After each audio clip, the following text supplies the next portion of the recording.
Big boss episode 21. അതിനെക്കുറിച്ചാണ് നമ്മൾ സംസാരിക്കുന്നത്. ഇന്നലത്തെ വീക്കെൻഡ് എപ്പിസോഡാണ്. അതിൽ കുറച്ച് പ്രധാനപ്പെട്ട സംഭവങ്ങളൊക്കെ സംഭവിച്ചു. ഒരു 7 പ്രധാനപ്പെട്ട ഇൻസിഡൻസാണ് ഞാനിവിടെ പറയാൻ പോകുന്നത്. അതിൽ ആദ്യത്തെ ഇൻസിഡൻറ്റ് വേറൊന്നുമല്ല, എലിമിനേഷൻ നടന്നു. ആ എലിമിനേഷൻ ശാരികയായിരുന്നു. വലിയ സർപ്രൈസ് എലമെൻ്റ് ഒന്നും ഇല്ലായിരുന്നു. ശാരിക ആ പ്രൊഡിക്ഷൻ ലിസ്റ്റിൽ ഉണ്ടായിരുന്നതാണ് പോവാൻ സാധ്യതയുള്ളവരിന്. അതുകൊണ്ട് വലിയ സർപ്രൈസ് ഇല്ലായിരുന്നു. പക്ഷേ എന്നാലും ശാരികയേക്കാൾ മോശം പ്ലെയേഴ്സ് ആ ഹൗസിലുള്ളപ്പോൾ ശാരിക പോകുന്നത് ഒരു പ്രശ്നമുണ്ട്. കാരണം ആ രേണു സുധിയൊക്കെ ആ ഹൗസിൽ നിൽക്കുന്നുണ്ട്. എന്തിനാണ് നിൽക്കുന്നതെന്ന് അവർക്കും അറിയില്ല, മോഹൻലാലിനും അറിയില്ല, ബിഗ് ബോസിനും അറിയില്ല, പ്രേക്ഷകർക്കും അറിയില്ല. ഇപ്പോൾ കഴിഞ്ഞ വീക്കൊക്കെ നോക്കിക്കഴിഞ്ഞാൽ നമുക്ക് കാണാം, രേണു സുധി കാണാൻ പോലും ഇല്ല. അങ്ങനത്തെ ലൈവൊക്കെ കാണുമ്പോഴായത് നമ്മൾ എപ്പിസോഡ് കാണുമ്പോഴായാലും രേണു സുധി എന്നൊരാൾ ആ വീട്ടിലുള്ളതായിട്ടേ അറിയാനില്ല. ആ പാടെ വീക്കെൻഡ് എപ്പിസോഡിൽ ലാലേട്ടൻ വരുന്ന ദിവസങ്ങളിൽ മാത്രം അവിടെ ഇരിക്കുന്നത് കാണാം. ലാലേട്ടൻ വല്ലപ്പോഴും 1-2 ചോദ്യം ചോദിക്കും. അതിനെന്തെങ്കിലുമൊക്കെ ആരെങ്കിലുമൊക്കെ പറയുന്നത് ഏറ്റുപിടിച്ച് പറയുന്ന പോലെ എന്തെങ്കിലുമൊക്കെ പറയും. പിന്നെയും പോയി കിടന്നുറങ്ങും. ആരും നോമിനേറ്റും ചെയ്യില്ല, ജയിലും നടപ്പില്ല, അങ്ങനെ അങ്ങ് അവിടെ കിടക്കുന്നു. അങ്ങനെയുള്ള ആൾക്കാരൊക്കെ അവിടെ ഉള്ളപ്പോൾ ശാരീരിക പോകുന്നതിലുള്ള കഥയ്ക്ക് മാത്രമേ എനിക്കുള്ളൂ. ഇപ്പോൾ കഴിഞ്ഞ ആഴ്ചയ്ക്ക് നോക്കി തന്നെ അറിയാം, ആ പേനിൻ്റെ വിഷയം വന്നുകൊണ്ട് മാത്രമാണ് ഒരു എപ്പിസോഡിലെങ്കിലും രേണു സുധിയെ കാണിച്ചതില്ലെങ്കിൽ അതും ഉണ്ടാവില്ലായിരുന്നു. ഓക്കെ, അത് കഴിഞ്ഞിട്ട് നടന്ന സംഭവം എന്ന് പറയുന്നത്, ലാലേട്ടൻ ജിസേലിനോട് ചോദ്യം ചെയ്യുന്നില്ല. ജിസേല് കോഫി മോഷ്ടിച്ചതിനെ പറ്റി ലാലേട്ടൻ ചോദിക്കുന്നതായിരുന്നു. അതൊക്കെ ചോദിക്കുക തന്നെ വേണം. ഞാൻ ചോദിക്കുന്നു പ്രതീക്ഷിച്ചില്ല, പക്ഷേ ലാലേട്ടൻ ചോദിച്ചു. അത് അമ്മായി.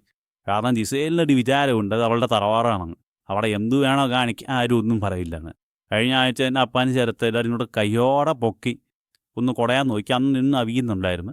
അതുപോലെ തന്നെയായിരുന്നു ഈ വീക്കെൻഡ് എപ്പിസോഡിൽ ലാലേട്ടന് മുമ്പിലും കിടന്ന് അഴുകുന്നുണ്ടായിരുന്നു. ഇപ്പം എന്തു പറയണമെന്ന് അറിയാതെ. അതും അങ്ങ് ആ കുഴപ്പം അങ്ങ് മാറ്റി കൊടുത്തിട്ടുണ്ട്. പക്ഷേ ലാലേട്ട അതിൻ്റെ കൂടെ അനുവിനും കൊണ്ടൊരു കൊട്ട് കൊടുത്ത പോലെ എനിക്ക് തോന്നി. കൊട്ട് മീൻസ് പണ്ട് ജിസേൽ പറഞ്ഞായിരുന്നല്ലോ, അനു ചപ്പാത്തി മോഷ്ടിച്ചു എന്നൊക്കെ പറഞ്ഞു, ചപ്പാത്തി കള്ളി എന്നൊക്കെ പറഞ്ഞിട്ട് ജിസേലൊരു പ്രശ്നം ഉണ്ടാക്കി. അത് ലാലേട്ടൻ ഇതിൻ്റെ കൂടെ പറയേണ്ട കാര്യമില്ലായിരുന്നു എന്ന് എനിക്ക് തോന്നി. ജിസേലിനെ കോഫി കള്ളിയെന്നും അനുവിനെ ചപ്പാത്തി കള്ളിയെന്നും പറഞ്ഞിട്ട് ലാലേട്ടൻ സൂചിപ്പിച്ച് പോകുന്നുണ്ടായിരുന്നു. അത് വേണ്ടിയിരുന്നില്ല. കാരണം അന്ന് ജിസേൽ പറഞ്ഞു അതിന് ചപ്പാത്തി മോഷ്ടിച്ചു. അപ്പോൾ ജിസേൽ മാത്രമേ ആ വീട്ടിൽ പറയുന്നുള്ളൂ, വേറെ ആരും കണ്ടിട്ടുമില്ല. ഞാനും കണ്ടിട്ടില്ല, നിങ്ങൾ കണ്ടിട്ടുണ്ടോയെന്ന് എനിക്കറിയില്ല. പക്ഷേ അങ്ങനെ ഒരു കാര്യം കൂടെ പറഞ്ഞ് അനുവിനെ അത് അടിച്ചേൽപ്പിക്കുന്ന എനിക്ക് തോന്നി. അത് വേണ്ടിയിരുന്നില്ല ലാലേട്ട എന്നെനിക്ക് തോന്നി. പിന്നെ അതുപോലെ തന്നെ അടുത്ത പ്രധാനപ്പെട്ട വിഷയം, അത് ഞാൻ ലാലേട്ടനൊരു കയ്യടി കൊടുക്കുന്നു. ലാലേട്ടൻ ചോദിക്കുമെന്ന് ഞാൻ സ്വപ്നത്തിൽ പോലും വിചാരിച്ചില്ല. ഞാൻ ഇന്നലെ ഒരു വീഡിയോ ഇട്ട് എന്ന് ലാലേട്ടൻ ചോദിക്കാത്തതിനെ പറ്റി ലാലേട്ടൻ ഇന്ന് ചോദിച്ചു. അതെന്താണെന്ന് വെച്ച് കഴിഞ്ഞാൽ ആര്യൻ ചിരിച്ച വിഷയം. ശൈത്യ അവിടെ ജീവിതകഥ പറഞ്ഞ് കരയുന്ന സമയത്ത് ആര്യൻ താഴോട്ട് നോക്കി ഇരുന്ന് അങ്ങ് പൊട്ടിച്ചിരിക്കുകയാണ്. എന്നിട്ട് അത് നടുവേദനയാണെന്ന് പറഞ്ഞിട്ട് അതിലേക്ക് മാറ്റി പുറകിൽ ചെന്ന് കിടന്ന് അവിടെ കിടന്ന് ചിരിച്ച് ബാക്കിയുള്ളവരെയും ചിരിപ്പിച്ച് അത് ചോദ്യം ചെയ്ത് അഭിലാഷിനെ ചെരുപ്പ് എറിഞ്ഞ് ഇതെല്ലാം ചെയ്തിട്ട് അവൻ്റെ ഒരു ഇമോഷണൽ ഔട്ട്ബേസ്റ്റ്, നടുവേദന വന്നപ്പോൾ അങ്ങ് ചിരി അങ്ങ് സഹിക്കാൻ വയ്യാതെ അന്ന് ചെയ്തതുപോലെ. അതിന് ബിന്നി അമ്മയെ പറയുന്നുണ്ട്, നിനക്കൊല്ല സൈക്യാട്രിസ്റ്റിനെ സൈക്കോളജിസ്റ്റിനെ കൊണ്ട് കാണിക്കുന്നതാണ് ഇത് നല്ലതെന്ന് പറഞ്ഞിട്ട്. അത് ലാലേട്ടൻ നന്നായി ചോദ്യം ചെയ്തിട്ടുണ്ട്. ലാലേട്ടൻ എന്താണ് എനിക്ക് പറ്റിയ ഇമോഷണൽ ഔട്ട്ബേസ്റ്റ്.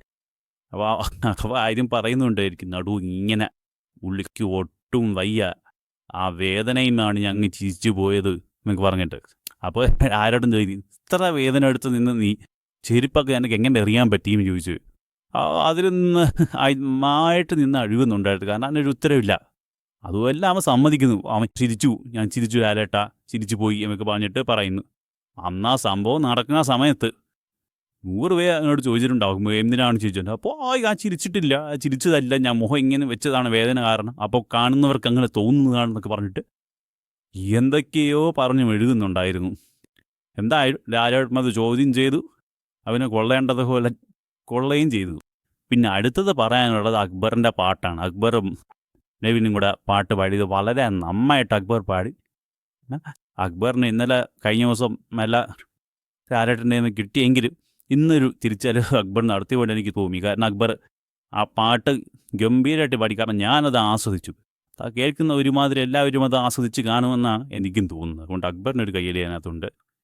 പിന്നെ അടുത്തൊരു വിഷയം ലാലേട്ടൻ ചൂണ്ടിക്കാണിച്ചതെന്ന് വെച്ച് കഴിഞ്ഞാൽ ശൈത്യയുടെയും ശരത്തിൻ്റെയും ഡബിൾ സ്റ്റാൻഡാണ്. ഇതെന്ന് വെച്ച് കഴിഞ്ഞാൽ ശരത്തും ശൈത്യയും ഇന്ന് പാളെ മറക്കുമ്പോൾ നെഗറ്റീവ് എനർജി അടിക്കുന്നു, അതിന് പുറത്തു നിന്ന് കൂടോത്രം ചെയ്യുന്നുണ്ട് എന്നൊക്കെ പറഞ്ഞിട്ടുള്ള ഒരു സംസാരം നടന്നിട്ടുണ്ട് പോലും. ഇത് എന്താണ് ശൈത്യ അനുമോളുടെ കൂടെ നടന്നിട്ട് അവസാനം അനുമോളെ തിരിഞ്ഞു നിന്ന് കുറ്റം പറയുന്ന പോലെ സ്വഭാവം പോലെ എനിക്ക് തോന്നി. അതും വേണ്ടിയിരുന്നില്ല എന്ന് എനിക്ക് തോന്നി. അതെൻ്റെ ആരോടും ചൂണ്ടിക്കാണിച്ചായിരുന്നു.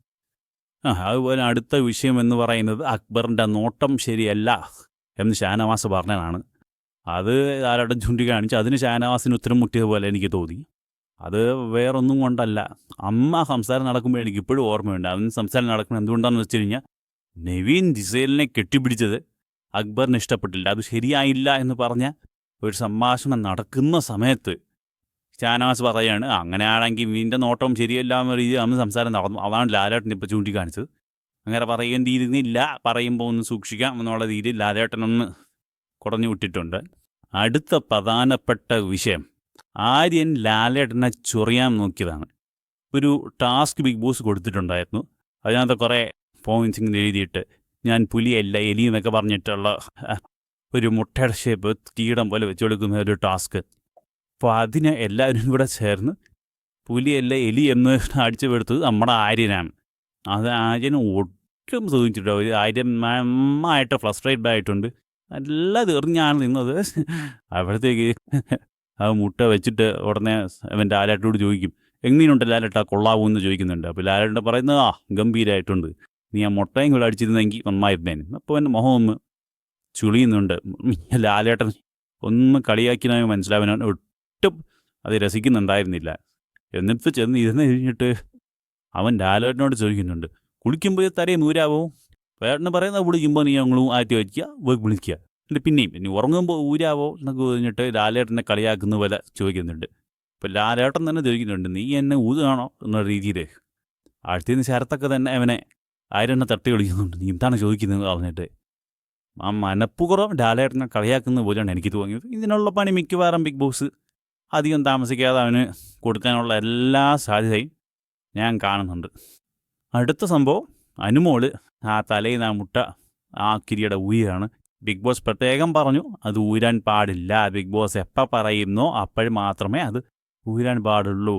അവിടെ എന്തോ ഒരു പ്രൊമോഷണൽ ടാസ്ക് നടക്കുന്ന സമയത്ത് അനുമോൾ എൻ്റെ കൂടെ ഫോട്ടോ എടുക്കാനായിട്ട് ഈ സാധനം ഊരിക്കാൻ നിൽക്കുന്നുണ്ട്.